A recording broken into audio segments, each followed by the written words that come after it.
Chapter 7. Lisa didn't bother going to work over the weekend. The possibility that Tucker would call, or worse, that he would outright show up at her door again, made her skin crawl across her veins. How many times had she been so stupid in the past? As she clicked across the zebras on the computer in her living room, she tried not to think about it. However, the thoughts were going nowhere.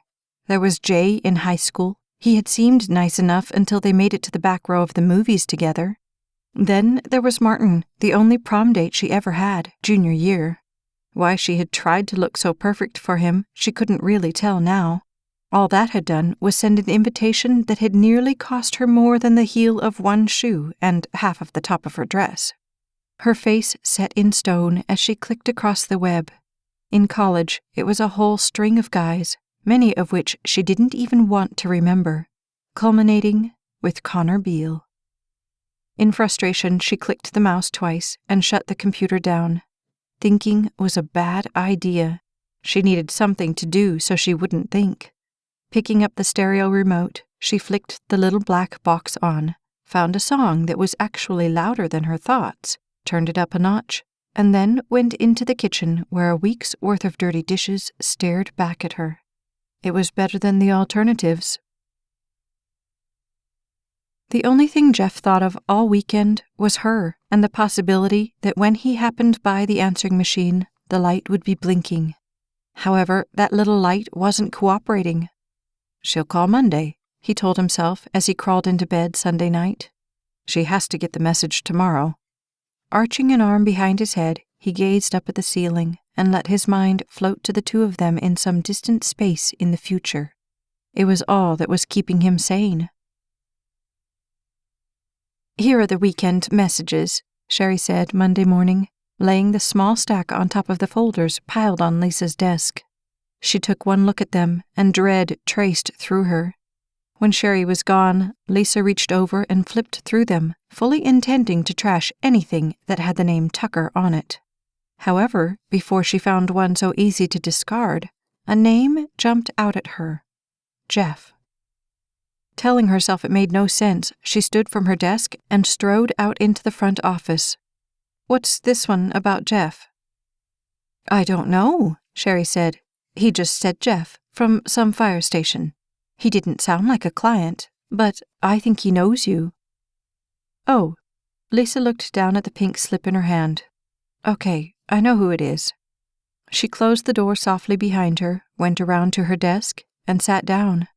This was insane. How much clearer message could she have gotten on Friday night? Guys were not to be trusted, ever. Closing her eyes lest her heart see what she was doing, she crunched the little paper up and sent it sailing to the trash can. It didn't quite make it, but Lisa turned back to her work. It's the thought that counts. That light was getting on his nerves. Jeff checked it twice when he got home from work on Tuesday, but still nothing. "Please, God, I'm asking you here. I just want to see her again. Please." "I want a full-blown proposal," Burke said on Wednesday when he called. There was no mention of Tucker or Friday, which Lisa was grateful for, but what she really wished was that they would just give up on this whole idea altogether and leave her alone. "If you could put a brochure together to send out to the schools, I think that would put the idea over the top with them." "A brochure, sir?" "I was thinking you could get quotes from Fletcher and Hayes and that other guy, what's his name, at the city engineering department. That would put our name out there so the school board and everybody can get behind this thing." "Oh, yeah," she said. "Great idea. I'll get to work on it right away." "Great. If you could get those out by the 1st. "The 1st? But that's only a week away." "Then I'd better let you get to work." "Yeah," she said as she hung up the phone. "You'd better." When Sherry walked past Lisa's door Friday at 1 on her way back in from lunch, Lisa's attention snapped up. "Sherry, did Hayes call back yet?" She took a bite of the sandwich lying on her desk, hoping that somehow she had simply missed the call. "Nope, nothing," Sherry called back. And you called him?" "I've left all kinds of messages," Sherry said, appearing at the door. "Either he's not getting them, or—" "He doesn't want to talk to me," Lisa finished for her. Furiously, she wiped her hands across each other to get the crumbs off. "Okay, if that's the way he wants to play, then that's the way we'll play." A whole day of continuing education to relearn CPR after a night of little sleep due to the cornflakes scattered across his short-sheeted mattress was enough to make a minister cuss, and yet Jeff was determined not to let them get to him. They were testing him, and he was going to pass this test as surely as he had passed every other one to get to this point. However, his eyelids were betraying him the longer the nurse droned on, and when they took a 5-minute break at 4:20, he stumbled to the break room to grab a cup of coffee, hoping it would get him through the last 30 minutes awake. Cup in hand, he stepped out of the break room and very nearly ran into Lisa coming the other direction. "Oh, Lisa, hi." His heart did a somersault and 2 cartwheels as the coffee in his hand nearly jumped from the cup. "Hi," she said. Her tone was harsh and businesslike. "Is Captain Hayes here?" Yeah." He pointed up the wire mesh. "I think he's up in his office." "Great, thanks." With no more than that, she turned and her heels clicked across the concrete and up the stairs as Jeff stood, body frozen to the spot, letting his gaze follow her all the way to the door, which she opened barely a half-second after she knocked. Carefully, he bent and took another sip as his gaze traveled up the stairs completely on its own. Whatever he had done, the chief was about to regret it. Don't take this the wrong way. Without pretense, Lisa sat in the chair across from a none too pleased Captain Hayes, who had only to be on site while his troops took the latest round of classes. But just because you are a captain, that doesn't give you the right to blow me off like I don't even exist. "Ms. Matheson, I'm sure I don't know." "Messages," she said shortly. "And don't act like you don't know what I'm talking about. I have called, repeatedly. I have left tons of messages, but I guess you were just too busy to pick up the phone and tell me you had no intention of helping me, so you let the answering machine do it for you. Well, I don't like being ignored, and I am not going to go away. So, you can either have the courtesy to tell me to my face to take a long leap into an empty river, or you can start treating me with a little respect." Slowly his gaze fell from hers to the desk. "I know you're trying, Ms. Matheson, but I really, really wish you would just get somebody else. Speaking is just not my expertise." "I appreciate that, sir. I really do. But I'm on a deadline here, and you're what I have to go with, whether either of us likes that or not." She shifted an inch in her chair. "Look, I am putting this brochure thing together for the schools. They may very well turn tail and run in the other direction over this thing, like everyone else has. Who knows at this point? But Burke Cordell wants this project, and I've committed to doing it. So, please, are you going to help me or not?" The captain sighed and scratched his head. "Okay, what do you need?" He really was a nice man, Lisa decided as she shut the captain's door behind her after an impromptu interview which had gleaned exactly what she needed. Nice quotes from a very knowledgeable, interesting person. The kids were going to love him if she could ever actually get him up there on stage. Clutching her black notebook to her chest, she looked down at the steps as she descended them. The fear of catching a heel on the mesh and ending up on the concrete below grabbed her gaze and held it there. However, a thought superseded even that one. She looked at her watch and thanked God above for 24-hour shifts. Although that still put him somewhere in the building, at least if she could make it to the door and out, she wouldn't have to talk to him again. At the concrete, the guys standing around the truck noticed her and half-waved, but none of them was Jeff. She should have been happy about that fact, but something in her just wouldn't let her be. The sunshine outside was definitely getting warmer. The trees were blanketed with tiny pink blossoms, and she breathed in their fragrance as she walked down the sidewalk. One part of her was absurdly sad that she hadn't gotten to see him again. But that was nuts. She should be happy. It would save her the embarrassment of feeling like a love-struck teenager again. She hated feeling like that, and she knew anyone who bothered to look could see it every time she was around him. Barely looking enough to cross the parking lot, she hurried to her car, where her key was halfway to the lock, when she first heard the voice. "Lisa!" It stopped her cold for a long split second, but somehow her brain told her if she just ignored it, it would go away. She fiddled with the keys. "Lisa, hey," Jeff said, jogging up past the other cars to hers. Casually, as if she really had just heard him, she pushed a piece of hair behind her ear, telling herself he was just any other guy. "Oh, hi there." But not one thread of her believed that lie, and with one look, the thought scattered like blossoms in the wind. Why did he have to increase her core temperature to scalding with one simple little glance? It was maddening. He glanced back at the station. We didn't get a chance to talk earlier. I was just wondering how things are going." "Well, they'd be better if I could think straight," her brain said, as her gaze, trying to escape from the blue pools, focused instead on his arms. With no jacket covering them, and the t-shirt stretched across them, they were making the signals in her brain fire backward. "Oh, fine. It's fine." She tried to unlock her car again, but her hands were shaking so badly, she finally gave that up, for fear he would notice. "You looked kind of upset when you came in." He leaned onto the side of her car and crossed his arms as his gaze held only on her. At this rate, she was going to suffer a complete meltdown. "I was hoping nothing was wrong." "Oh, yeah. Well, the captain. I was trying to get in touch with him, and he wasn't returning my calls, so I was kind of..." Returning calls. Something about that phrase jammed into her other thoughts as her memory snapped to a little pink piece of paper crumpled and lying by a trash can. This was a disaster. I got your message the other day." "You did?" he asked, and his arms uncrossed so his hands could find the pockets of his jeans. "Oh, I figured I must have left it on the wrong machine or something because, you never called back." Nervously, she wound the hair over her ear, willing the earth to be kind and swallow her whole. "Yeah, well, I've been kind of busy." "Yeah," he said, and with one glance she knew he had gotten the message she was sending.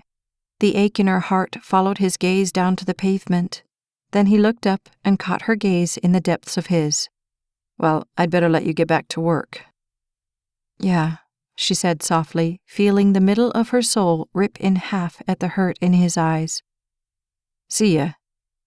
He turned and started across the lot as she willed herself to be strong and let him go. However, there was a little, tiny voice that said this time he wouldn't be coming back.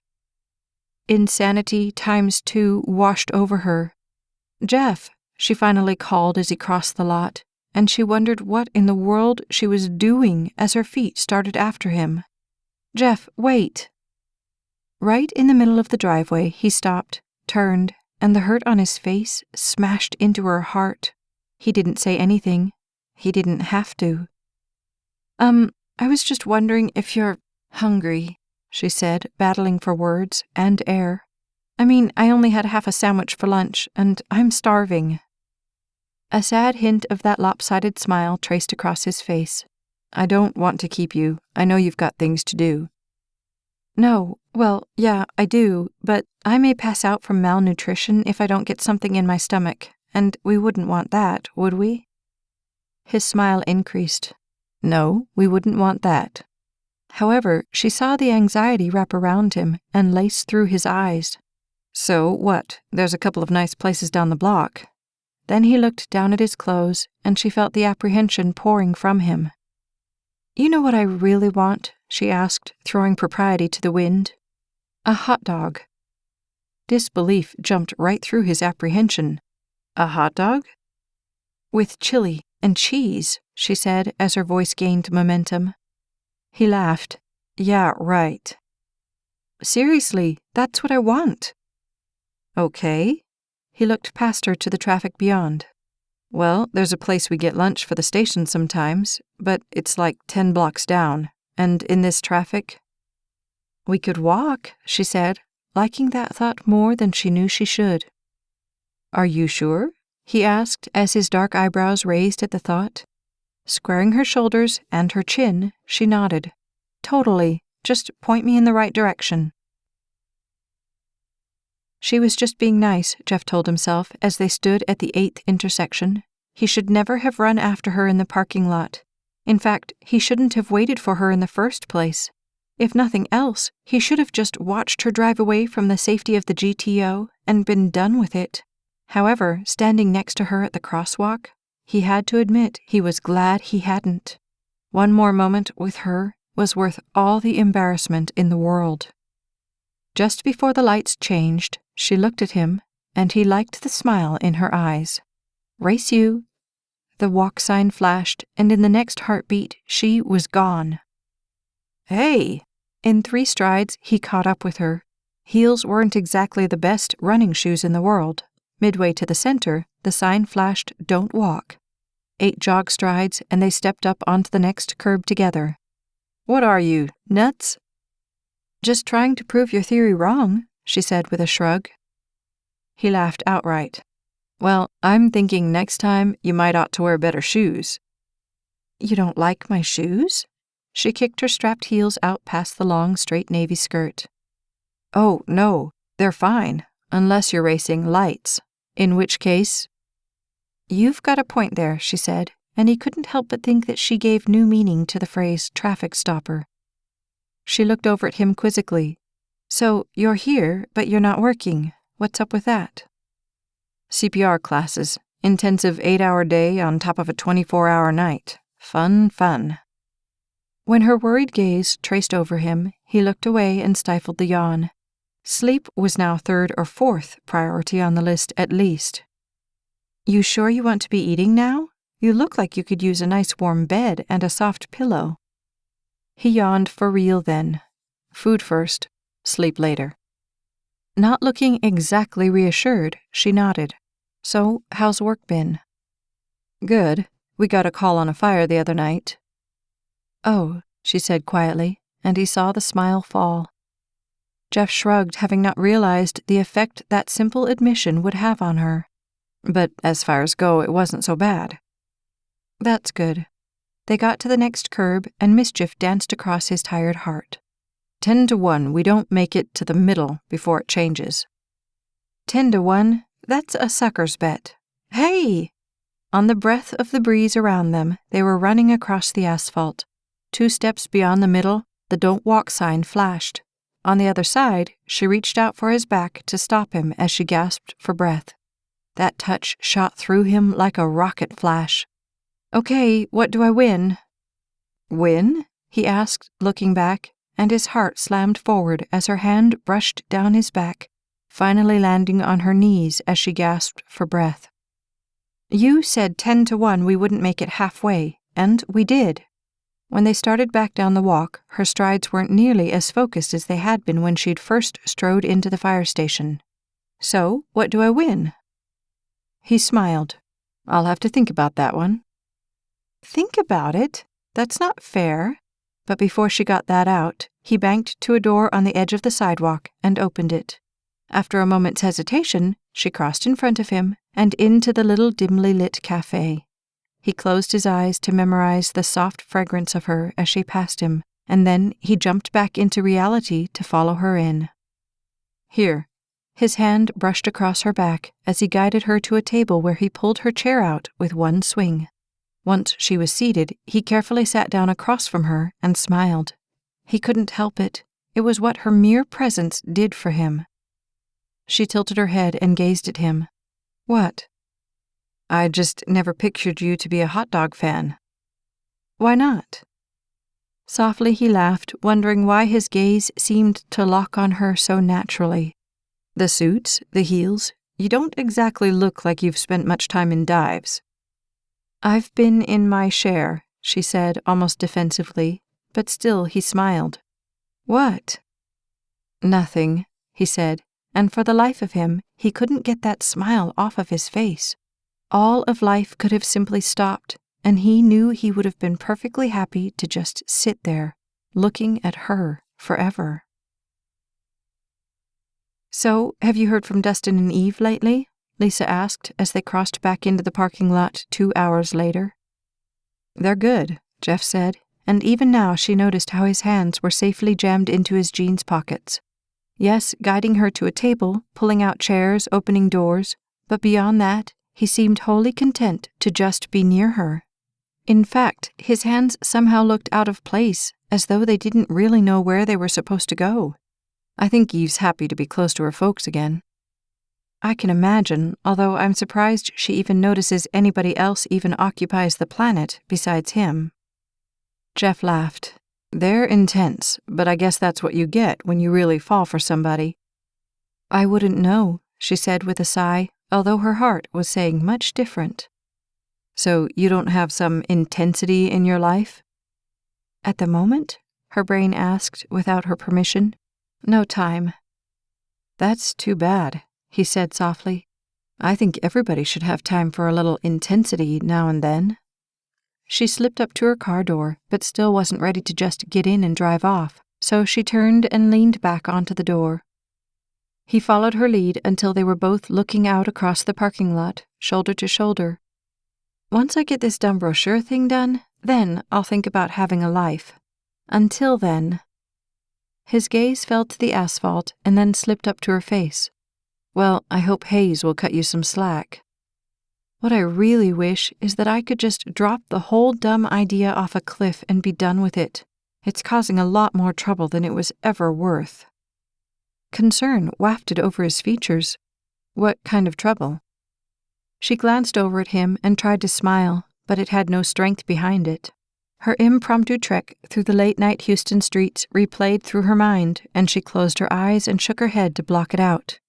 "I'm sure it's just me." "What is?" he asked, turning as he laid an elbow on the top of her car.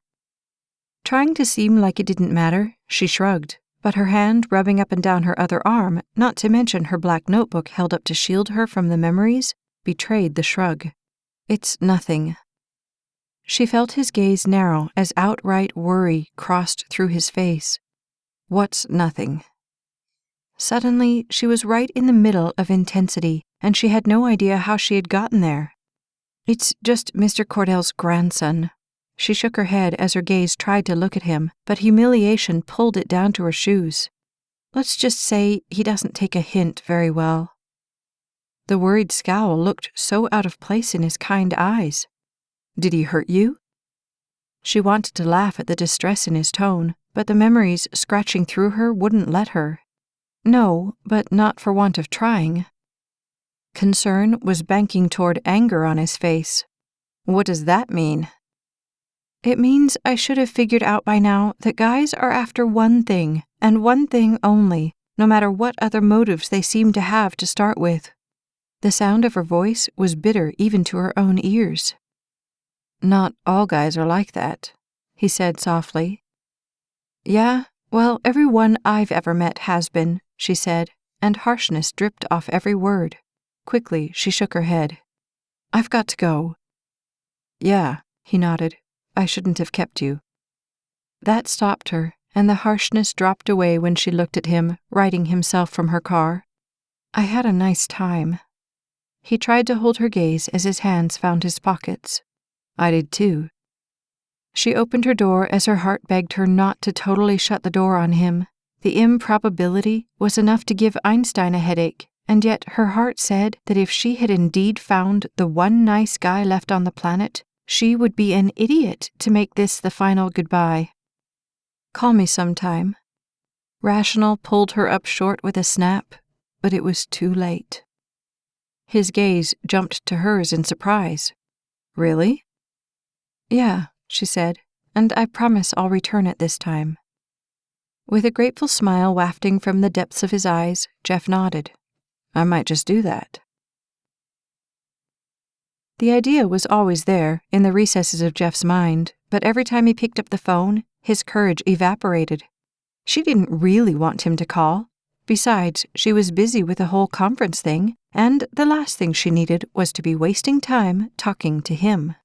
Several times during the week, her silhouette leaning against that car drifted through his mind, and every time he saw the defensiveness and the stay-in-your-space stance in her eyes. Wary, he thought Wednesday afternoon as the clock wound around to 2 o'clock. That was a good way to describe how she looked. "Hey, watch the water thing!" Dante yelled from the opposite side of the truck as the memories drifting through Jeff's head took reality right along with them for a moment too long, causing the water hose in his hands to get a little wilder than he had planned. "Sorry," he called over the metal. "Sure you are," Dante muttered, and Jeff refocused on the task at hand. With one hand, he reached into the bucket teeming with suds as the other held the water hose. The silver across the front of the truck gleamed in the bright sunshine as the sponge worked its way to the other side.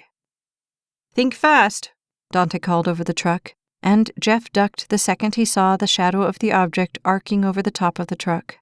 The sponge hit the bucket beyond with a splash. "Nice shot," Jeff said approvingly. "Thanks." He trained the water back to the front tire as his sponge worked across the black rubber. "Ahem," the voice said behind him, and when he turned, water from both the sponge and the hose splattered across the sidewalk. "Lisa?" he asked in surprise as he straightened. He couldn't be totally sure. Her hair cascading down in a brown fall streaked with just a touch of lighter brown deleted what he had previously thought of as the most gorgeous woman in the world from the disk of his mind. "I didn't... Hey, are you here to see the captain?" Her eyes danced right along with her smile as she brushed a piece of hair that blew into her face back. "Yeah, is he around?" "I think he's..." Jeff's gaze ripped from hers into the station. "Yeah, he's right in there." The water followed his attempt to point, and it splashed across the puddles on the driveway as he did. She looked down at her shoes that had been splattered by the motion. "Oh, man, I'm sorry," Jeff said as his nerves jumped to the surface. He wasn't at all sure that if he was thinking straight, he could have figured out what to do with the hose and the sponge so he could get her dry again. But one thing was for sure, straight was so far away he couldn't even see it. "It's okay," she said as she backed up. "I've been meaning to take a bath." He laughed hollowly as she glanced into the station. "I'd better go. See you when I get done?" "I'll be here," he said, and when she stepped away, his heart plummeted out in front of him. Whoa, she was the most beautiful person he had ever laid eyes on. "Heads up!" Dante yelled from the top of the truck, and before Jeff had a second to rejoin reality, he turned just as the sponge hit the bucket in front of him, sending suds in a fountain right over the top of him. "Ah, Daunt!" he yelled furiously. "Crud!" "Sorry," Dante said with a laugh. Jeff shook the suds off his arms even as he tried to wipe them off his face. "Sure you are." Then his gaze chanced into the station, and as hard as she was trying not to laugh, Lisa's whole face was lit with laughter. He shook his head at her as his own smile jumped to the surface. Smooth, real smooth. He arched his eyebrows skyward helplessly. "Oh, you're back again?" Captain Hayes said to her, and Lisa's attention snapped away from Jeff as she stepped into the space vacated by the fireman who had been talking with the captain. Their conversation faded as Lisa turned her back to the sunshine beyond the garage doors. Jeff tried to keep his mind and his attention on the water and the truck and away from her, but that was like pulling ice molecules apart. No, when she was around, his attention was fused to her, and that was just all there was to it. The captain pointed up the stairs, and Jeff watched her nod. When she turned, her gaze caught on his for one more second, and a mutual acknowledgement passed between them. She was halfway up the steps when Dante yelled, "Bombs away!" Instinctively, Jeff ducked just as another sponge hit the bucket. Life was so great. There was only one reason to come and show Hayes the completed brochure, and that reason had nothing to do with Captain Hayes or the brochure. It had only to do with the fact that her phone hadn't rung in a week. Every single time that thing so much as jingled at work, every piece of her senses jumped out to sit right next to Sherry answering it. In fact, she had taken to leaving her door open so she could better hear the calls as they came in. However, by Wednesday she could take it no more. So, first, she called to confirm that the captain was actually on site, and then her feet and heart flew her over until she was sitting across from Hayes, acting like a 7th grader handing in her homework, as her mind wandered down the stairs and out to the front to the fire truck, gleaming in the sunlight. "Very nice," the captain finally said after reading over the maroon and silver plastic-coated booklet. "And this has gone out to the schools?" Yes. Yesterday, sir," Lisa said, straightening. "Well, I wish I could say it's horrible and it's never going to work. But if they don't go for it after this, I don't think dynamite would convince them."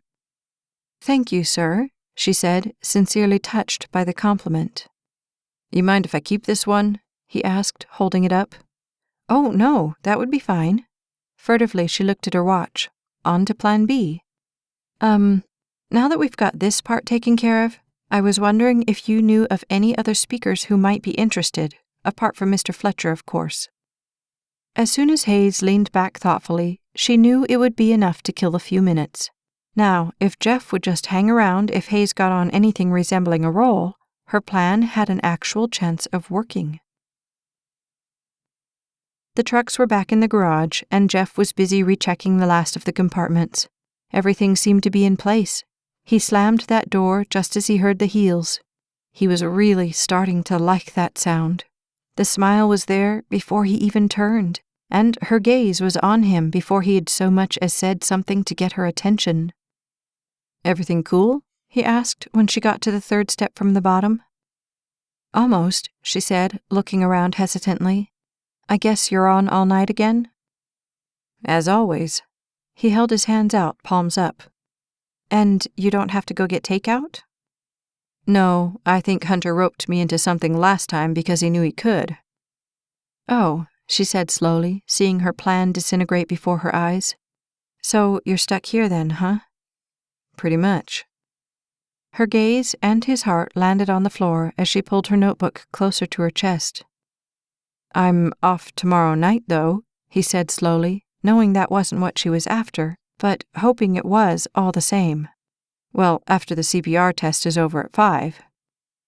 The smile in her eyes flitted across the strings of his heart just as he heard the voices from down the hall.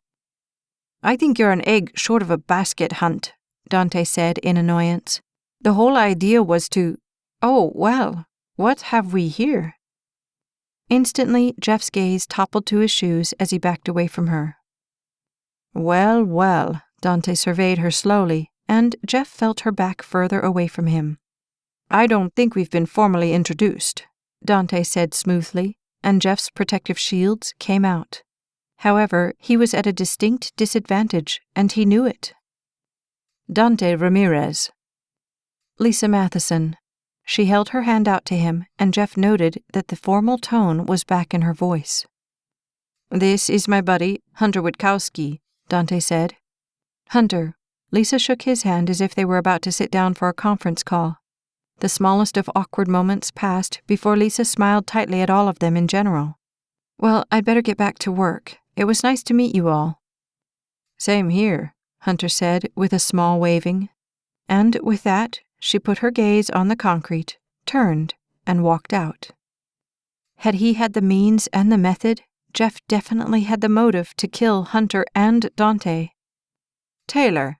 Hunter clapped him on the shoulder, which brought him back to reality with a crash. "Dante here just nominated you for cooking duty tonight." His heart lay shredded on the floor as he felt her spirit slip away from him. "Well, I guess I'd better get to work then." All day Thursday, Lisa batted the suggestion around in her head. Back and forth, 5 o'clock, 5 o'clock. Showing up without even her normal lame excuses was frightening beyond words. Yet she couldn't get the time or his eyes out of her head. By 4:30, her brain was in an all-out war with her heart. Going was certifiably insane, but not going was going to make her batty too. Finally, At 4:45, she gave up and grabbed her purse. He wouldn't be there anymore. At least then she could tell herself that it was fate that had kept them apart, and not her. "Have a good night," she said to Sherry at the door. Sherry checked her with an odd look as she glanced at her watch. "Yeah, you too." For the 100,000th time, Jeff looked at his watch as the clock wound around to 5 till 5. She wouldn't be out there. He hoped she would, but she wouldn't. 2 more pencil marks, and he called it good enough. "Time," the teacher called, and Jeff stood, wanting and yet simultaneously not wanting to get out to the parking lot. "See you Tuesday, Taylor," Hunter said with a smile that Jeff didn't like at all. "Sure, see ya." Knowing what a scene it would make if he went out to the parking lot with them, and she was waiting, he hung back, collecting his books and notebook as slowly as possible. When the room had cleared, he exhaled. She wouldn't be there. Getting his hopes up that she would was a one-way ticket to unbelievable heartache. Once in the parking lot, he surveyed the cars quickly. No little white Cavalier to be seen, and his heart plummeted. He looked at his watch. Maybe she got caught in traffic. Maybe she was running late. Crawling behind the wheel of the GTO, the list of maybes flowed through him. It was only 5 after. Even college professors got 10 minutes. "This is crazy. What the heck am I doing?" Lisa asked angrily as she turned the car into the fire station parking lot at 5:13. "He's long gone, and I should be working, not—" But that thought sliced in two when she saw the GTO still sitting at the far end of the parking lot. Panic hit her 1 second after the relief. Oh, great. Now what? The part of her that was happy about the car being there was also the part of her that started traipsing through her chest at the sight of it. Angling her car next to his, she pulled into the space, wishing she had a clue what came next. With every tick of the clock, Jeff had told himself she wasn't coming until all but one lone holdout believed it. However, the second she pulled in next to him, all of the deserters fell all over themselves, thanking the holdout for keeping them there. In one motion, he jumped from the car and ran over to hers as she stood, business mode stretched tightly across her. "You made it," he said as his hands found his pockets, lest they actually reach out and hug her like they wanted to. "I'm late," she said softly. He shrugged. No big deal. The class ran a little over anyway. For a second, he let himself notice the hair falling across the small round arch of her shoulder. It was enough to send his senses flying off the radar scope. "You hungry?" She looked up, and he was surprised that his feet didn't actually float right off the earth. "What do you have in mind?" "How about Mexican? I haven't had a good enchilada in forever." "Sounds good," she said. "I know this little place out in La Porte we could try. A friend of mine said it was pretty good." "La Porte?" he asked skeptically. "But that's like 30 miles away." "Oh, well, if you don't want to. I mean, if you're tired." "No, I just figured you'd be wanting to get back to work." "Work will still be there tomorrow," she said, and her voice faded on the words. "So you want to take your car or mine?" "Mine's cool if that's okay with you." "Fine by me." Being with him was so easy. Alarm bells weren't ringing through her head at every move he made, and there wasn't a piece of her that thought he would so much as suggest something that made her uncomfortable. In fact, when they left the Houston traffic behind and the car picked up speed, Lisa couldn't remember ever feeling so free or so safe. She laid her head back on the headrest and drank in the day around her. If it never got any better than this, she would never complain. When they got to the restaurant, she waited for him to run around and opened her door. With him, it wasn't about who had the power, and she sensed that it never would be.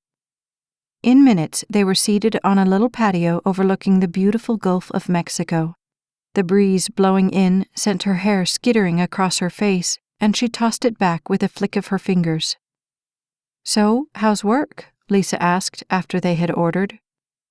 "It'll be better Monday." "Oh, what's Monday?" The gods finally had mercy on me. They switched me to B shift. And that's better? I was on C, but they just handed out some promotions, and now they're a couple hands short over on B, so I get the lucky draw. So does the captain go with you? She asked, suddenly seeing her one connection to him disintegrate. Nope. New shift, new captain. Rainier, but he's pretty cool. I worked that fire under him that night. He seems pretty together. And Hayes isn't? Oh, Hayes just has his favorites, and I don't think I'm one of them. Why not? There's always a pecking order, but with Hayes, it's a little more visible than usual. So you'll be happy with the change then? Yeah, I know a couple of the guys on that shift already, so it's not square one. At least I won't have Dante giving me showers on a regular basis anymore. She laughed as her gaze drifted over his face. She had kind of liked that shower. All Jeff wanted to do was make the night last forever. When he glanced over at her, relaxed in the passenger seat later, his heart pleaded with him to find a way to make that happen. Have you ever been out to the point? What's that? She asked, leaning her head to the side. You want to find out? Sure. It had literally been years since Jeff had put the top down. Up until they parked on the point, he hadn't really had a good reason to. But the night was so peaceful, and the stars were so bright. For this one moment, he just wanted to experience all of it. Where are you going? She asked when he reached for his door handle. Sit tight. She sat up anyway as he got out and started to work first on one side and then on the other. If they were going to make this a habit, he really needed to put some oil on the latches. The second side finally broke loose, and carefully he pulled the folds of the top back. Oh, wow, she breathed, laying back into the seat as she looked up into the velvet and diamond night above her. It's gorgeous. He got back in, tried to lean back, but he had to rework the position of the seat before he could fully appreciate the world she was looking at. In the short distance ahead, the lap of the waves brushed onto the shore as the soft night wrapped around them. Even breathing felt more real than it ever had before. His gaze chanced over to her, and fascination coupled with awe as she lay back, looking out far beyond the boundaries of the earth. I don't think I've ever seen them like this before, she breathed. It's like they're right there. As if she could, in fact, touch them, Lisa reached a hand up. Like Orion. See it right there? Training his gaze to where she pointed, he edged his shoulder across the seat and rested his hand on the gear shift between them. See, the 4 stars in a box and then the 3 together in the middle? That's Orion. Man, Haley would love this. She was always so nuts about this stuff. You're not into stars? I never really thought about it. Actually, the only ones I've ever really seen were the ones in Haley's books. But this is so awesome. Slowly, her hand fell from the sky, and it landed right on top of his. An instant of hesitation, and he felt the decision run across her palm. Then she went still. You know, I always thought the point of life was to get ahead, she said after several long minutes had slipped by. But I'm beginning to think I was wrong. He dropped his gaze over to her, sitting there, still looking up at the stars, and her face was softer than he had ever seen it. Gently, he turned his hand over on the gear shift, and when hers came back down to meet his, the mesh was flawless. An inch at a time, he shouldered his way across the seat until the rest of her was a breath away. Does it get any better than this? I wouldn't know how. By the time they were back in the fire station parking lot, it was after 11. It was strange, because since she'd been in this parking lot the last time, life had become far simpler for Lisa. His hand, her hand, and that was it. So, what's up for tomorrow? He asked, looking across the seat at her. Work, she said softly. It seemed so far away. You? Sleep tonight. Work till Saturday morning. Oh joy. A pause as the night held them in its embrace. And Saturday? A day off for a change. Hallelujah, he said. A day off.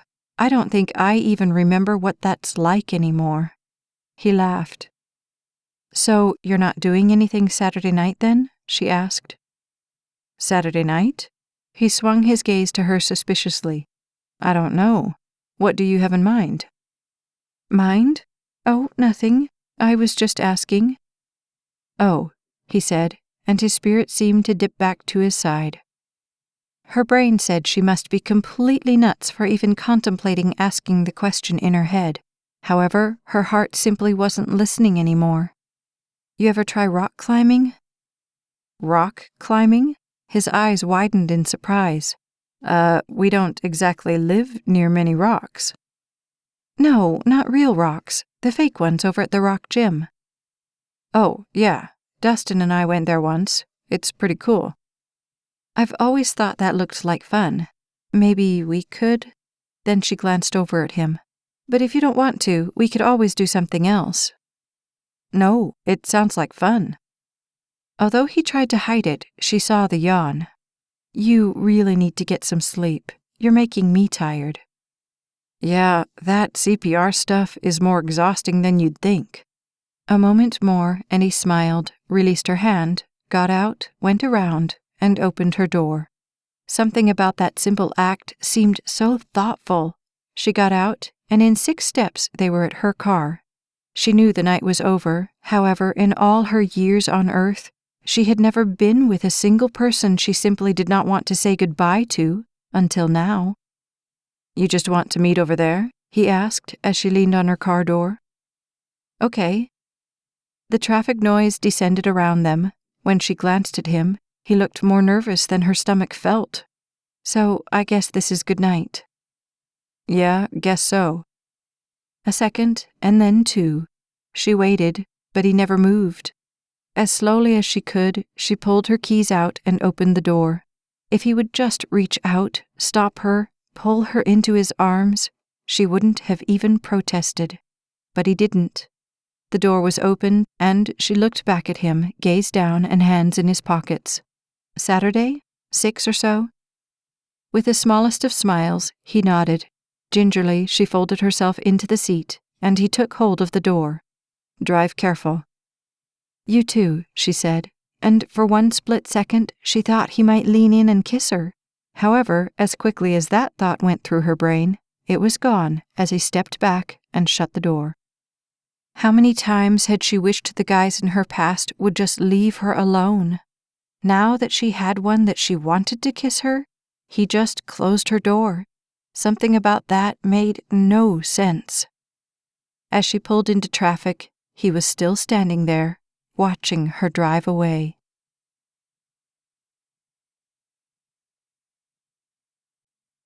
This has been To Protect and Serve, Volume 1 of the Courage series. Written by Staci Stallings, narrated by Becky Dowdy. Copyright 2012 by Staci Stallings. Production copyright 2014 by Staci Stallings. This has been a Braveheart Audiobooks production. What's coming next? Find out. Like and subscribe to the Staci Stallings YouTube channel and never miss a second of the story.